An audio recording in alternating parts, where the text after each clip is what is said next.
అందరికీ నమస్కారం. ముందుగా ఈ వీడియోకి ఒక లైక్ కొట్టి మన ఛానల్ని సబ్స్క్రైబ్ చేసుకోండి. ఇంటికి గృహప్రవేశం చేయాలంటే ఖచ్చితంగా కొన్ని నియమాలు పాటించాలి. కొత్తగా ఇల్లు మారాలన్నా ఏదైనా మంచి రోజు చూసుకోవాలి. అప్పుడే మీ ఇంటికి కలిసి వస్తుంది. అద్దె ఇల్లు మారాలన్నా కొత్తగా గృహప్రవేశం చేయాలన్నా ఏ రోజు మంచిది? అలాగే ఇంటికి సంబంధించి కొన్ని చిన్న చిన్న వాస్తు నియమాల గురించి ఈ వీడియోలో తెలుసుకుందాం. ముందుగా ఈ వీడియోకి ఒక లైక్ కొట్టి జై శ్రీరామ్ అని కామెంట్ చేయండి. ఇల్లు మారడానికి కొన్ని శుభప్రదమైన మాసాలు ఉన్నాయి. వైశాఖ మాసంలో గృహప్రవేశం చేస్తే సంపదలు, సంతాన సౌభాగ్యం కలుగుతాయి. ఇక జ్యేష్ఠ మాసంలో ఇల్లు మారితే పుత్రలాభం మరియు మీ ఇంట్లో శుభకార్యాలు జరుగుతాయి. అలాగే మాఘమాసంలో ఇల్లు మారితే ధనలాభం మరియు మీ కుటుంబంలో సుఖశాంతులు లభిస్తాయి. ఇక పాల్గొన మాసంలో ఇల్లు మారితే ఆరోగ్యాలు సర్వ సౌఖ్యాలు కలుగుతాయి. ఈ 4 నెలల్లో ఇల్లు మారితే చాలా మంచిది. అయితే పొరపాటున కూడా కొన్ని మాసాల్లో ఇల్లు మారకూడదని పండితులు చెబుతున్నారు. చైత్ర మాసంలో గృహప్రవేశం చేస్తే ధన నష్టం కలిగే అవకాశం ఉంటుందట.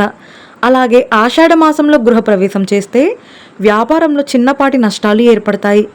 ఇక శ్రావణ మాసంలో ఇల్లు మారితే చిన్న చిన్న అనారోగ్య సమస్యలు వచ్చే అవకాశం ఉంటుంది. అలాగే భాద్రపద మాసంలో ఇల్లు మారితే మీ కుటుంబంలో అనవసరపు కలహాలు పెరుగుతాయి. కొత్తగా గృహప్రవేశాలు చేసేవారు అలాగే అద్దె ఇల్లు మారాలన్నా సోమవారం మారితే అత్యంత శుభప్రదం. ఎందుకంటే సోమవారం పూట ఇల్లు మారితే మీ కుటుంబంలో మనశ్శాంతి, సిరి సంపదలు పెరుగుతాయి. అలాగే బుధవారం పూట గృహప్రవేశం చేస్తే విద్యా వ్యాపార రంగంలో రాణిస్తారు, ధనవృద్ధి కలుగుతుంది. అదేవిధంగా శుక్రవారం గృహప్రవేశం చేస్తే ఐశ్వర్యం, లక్ష్మీ కటాక్షం సిద్ధిస్తుంది. ఇక ఆదివారం పూట ఇల్లు మారితే మధ్యమ ఫలితాలు కలుగుతాయి. అయితే మంగళవారం పూట పొరపాటున కూడా ఇల్లు మారకూడదు. మంగళవారం గృహప్రవేశం చేస్తే అగ్ని ప్రమాదాలు మరియు మీ కుటుంబంలో గొడవలు జరుగుతాయి. అలాగే శనివారం పూట ఇల్లు మారితే మీ పనుల్లో ఆటంకాలు మరియు కుటుంబంలో అనారోగ్య సమస్యలు పెరుగుతాయి. అయితే కొత్తగా అద్దె ఇల్లు మారేటప్పుడు ఇంట్లో పాలు పొంగించకూడదని కొంతమంది చెబుతూ ఉంటారు. కానీ గృహప్రవేశం చేసే రోజున పాలు పొంగించడం వల్ల ఆ ఇంట్లో సిరి సంపదలు పొంగి పొర్లుతాయని నమ్మకం. అయితే పాలు పొంగిన తర్వాత వెంటనే కొంచెం బెల్లం ముక్క వేసి ఆ పాలను కొంచెం తీసి మీ కొత్త ఇంట్లో వాయువ్య మూలలో చల్లండి. దీనివల్ల వాస్తు పురుషుడు తృప్తి చెంది ఇంటికి వాస్తు దోషాలు లేకుండా ఉంటాయి. అలాగే మీరు అద్దె ఇంట్లో నివసిస్తున్నా లేదా సొంత ఇంట్లో నివసిస్తున్నా ఇంటి ముందు ఖచ్చితంగా గుమ్మడికాయను కట్టుకోవాలి. ఇంటికి దిష్టి తగలకుండా గుమ్మడికాయ కడితే కుటుంబంలో సమస్యలు ఏర్పడకుండా ఉంటాయి. గృహప్రవేశానికి ముందే ఇల్లంతా శుభ్రం చేయాలి. ఉప్పు నీటితో ఇంటిని శుభ్రం చేసి ఇల్లంతా గంగా జలం చిలకరించండి. ఇంటికున్న వాస్తు దోషాలు, ప్రతికూల శక్తులన్నీ తొలగిపోయి సానుకూల శక్తి పెరుగుతుంది. అయితే గృహప్రవేశం చేసే నిమిషం ముందు గడపకు 2 వైపులా చిన్న మట్టి ప్రమిదలు పెట్టి అందులో కల్లుప్పును పోసి ఉంచితే మీ ఇంటిపై నరదిష్టి సోకకుండా ఇంట్లోకి దేవతలు ప్రవేశిస్తారు. వాస్తు శాస్త్రం ప్రకారం అద్దె ఇల్లు మారేటప్పుడు ఇంటి దిశ చాలా ముఖ్యమైనది. ఏ దిశలో ఇల్లు తీసుకుంటే బాగా కలిసి వస్తుందో ఇప్పుడు తెలుసుకుందాం. తూర్పు ముఖద్వారం ఉన్న ఇంటిని తీసుకుంటే చాలా మంచిది. సూర్యకిరణాలు ఇంట్లోకి ప్రవేశిస్తే మీ కుటుంబం అంతా ఆరోగ్యాలతో జీవిస్తారు. ప్రభుత్వ ఉద్యోగస్తులకు, రాజకీయాల్లో ఉన్న వారికి మరియు పిల్లల చదువులకు తూర్పు దిశ ఇల్లు అద్భుతంగా కలిసి వస్తుంది. అలాగే ఉత్తర ముఖద్వారం కూడా బాగా కలిసి వస్తుంది. ముఖ్యంగా వ్యాపారాలు చేసేవారికి ఉత్తర ముఖద్వారం ఉన్న ఇల్లు బాగా కలిసి వస్తుంది. ఇలాంటి ఇళ్లలోకి ధన ప్రవాహం పెరుగుతుంది. ఆర్థిక ఇబ్బందులు తొలగిపోయి ఆదాయం రెట్టింపు అవుతుంది. అలాగే ఈశాన్య మూలన సింహద్వారం ఉంటే చాలా మంచిది. ఈశాన్యం అత్యంత పవిత్రమైన దిశ. ఇలాంటి ఇళ్లలో సంతాన ప్రాప్తి, వంశాభివృద్ధి కలుగుతాయి.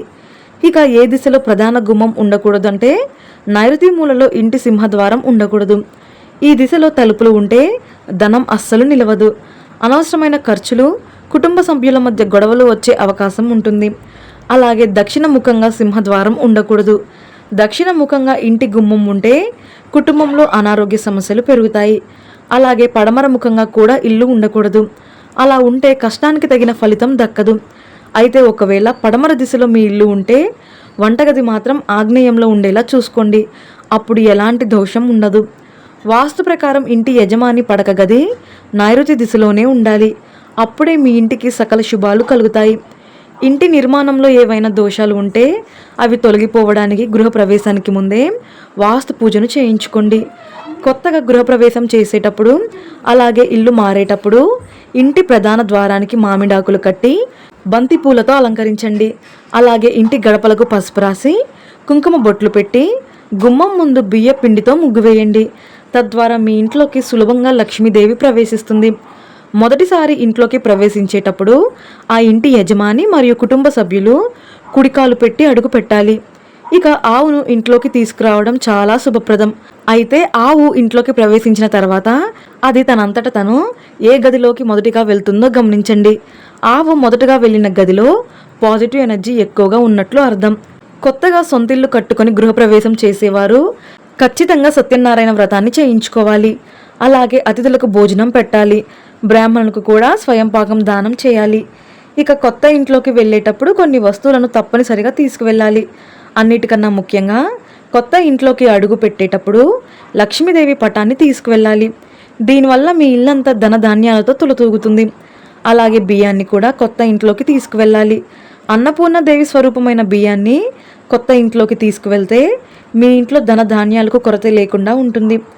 మన జ్యోతిష శాస్త్రాలలో ఉప్పును లక్ష్మీదేవి సోదరిగా భావిస్తారు. కాబట్టి గృహప్రవేశం చేసేటప్పుడు కళ్ళుప్పును తీసుకువెళ్తే ఇంట్లో ఉన్న నెగిటివ్ ఎనర్జీ మొత్తం తొలగిపోయి పాజిటివ్ ఎనర్జీ ప్రవేశిస్తుంది. ఇంటికి వాస్తు దోషం ఉంటే మీ ఇంట్లో తరచూ సమస్యలు ఏర్పడుతూనే ఉంటాయి. కాబట్టి మీ ఇంటి ముందు ఈశాన్య మూలన ఒక చిన్న తులసి కోటను పెట్టుకోండి. మీ ఇంటికి ఉన్న వాస్తు దోషాలన్నీ తొలగిపోతాయి. అలాగే మహాలక్ష్మి అనుగ్రహం మీ కుటుంబంపై ఉంటుంది. సముద్రంలో దొరికే శంఖాలు లక్ష్మీదేవికి చాలా ప్రీతికరమైనవి. కాబట్టి కొత్తగా గృహప్రవేశం చేసేటప్పుడు మీ పూజ గదిలో ఒక చిన్న శంఖం పెట్టుకోండి. మీ ఇంట్లో ఆర్థిక ఇబ్బందులు లేకుండా అదృష్టం వరిస్తుంది. మీ ఇల్లు ఏ దిశలో ఉన్నా సరే నేరుగా ఇంటికి వీధిపోటు లేకుండా చూసుకోండి. రోడ్డు వచ్చి ఇంటి గుమ్మానికి తగిలేలా ఉండకూడదు. ఇక వాస్తు ప్రకారం వంటగది ఎల్లప్పుడూ ఆగ్నేయ మూలలోనే ఉండాలి. ఇది యజమాని ఆరోగ్యానికి మరియు ఐశ్వర్యానికి సూచికం. వాస్తు ప్రకారం మీ ఇంటి ఉత్తరం మరియు తూర్పు వైపున ఎక్కువ కిటికీలు ఉండి దక్షిణం మరియు పడమర వైపున తక్కువ కిటికీలు ఉండేలా చూసుకోండి. ఇక మీ ఇంటి మధ్య భాగంలో బరువులు ఉండకూడదు. ఇంటి మధ్య భాగం ఖాళీగా ఉంటే ధనం వస్తుంది. కొత్త ఇంట్లోకి గృహప్రవేశం చేసిన తర్వాత మొదటి శుక్రవారం నాడు లక్ష్మీదేవిని గణపతిని కలిపి పూజిస్తే మీ ఇంటికి చాలా మంచి జరుగుతుంది. కొత్త ఇంట్లోకి ప్రవేశించే ముందు మీ తల్లిదండ్రుల ఆశీర్వాదం తీసుకుంటే చాలా మంచిది. గృహప్రవేశం చేసిన రోజున రాత్రిపూట తప్పనిసరిగా ఆ ఇంట్లోనే నిద్రించాలి. గృహప్రవేశం చేసిన తర్వాత ఇల్లు ఖాళీగా ఉండకూడదు.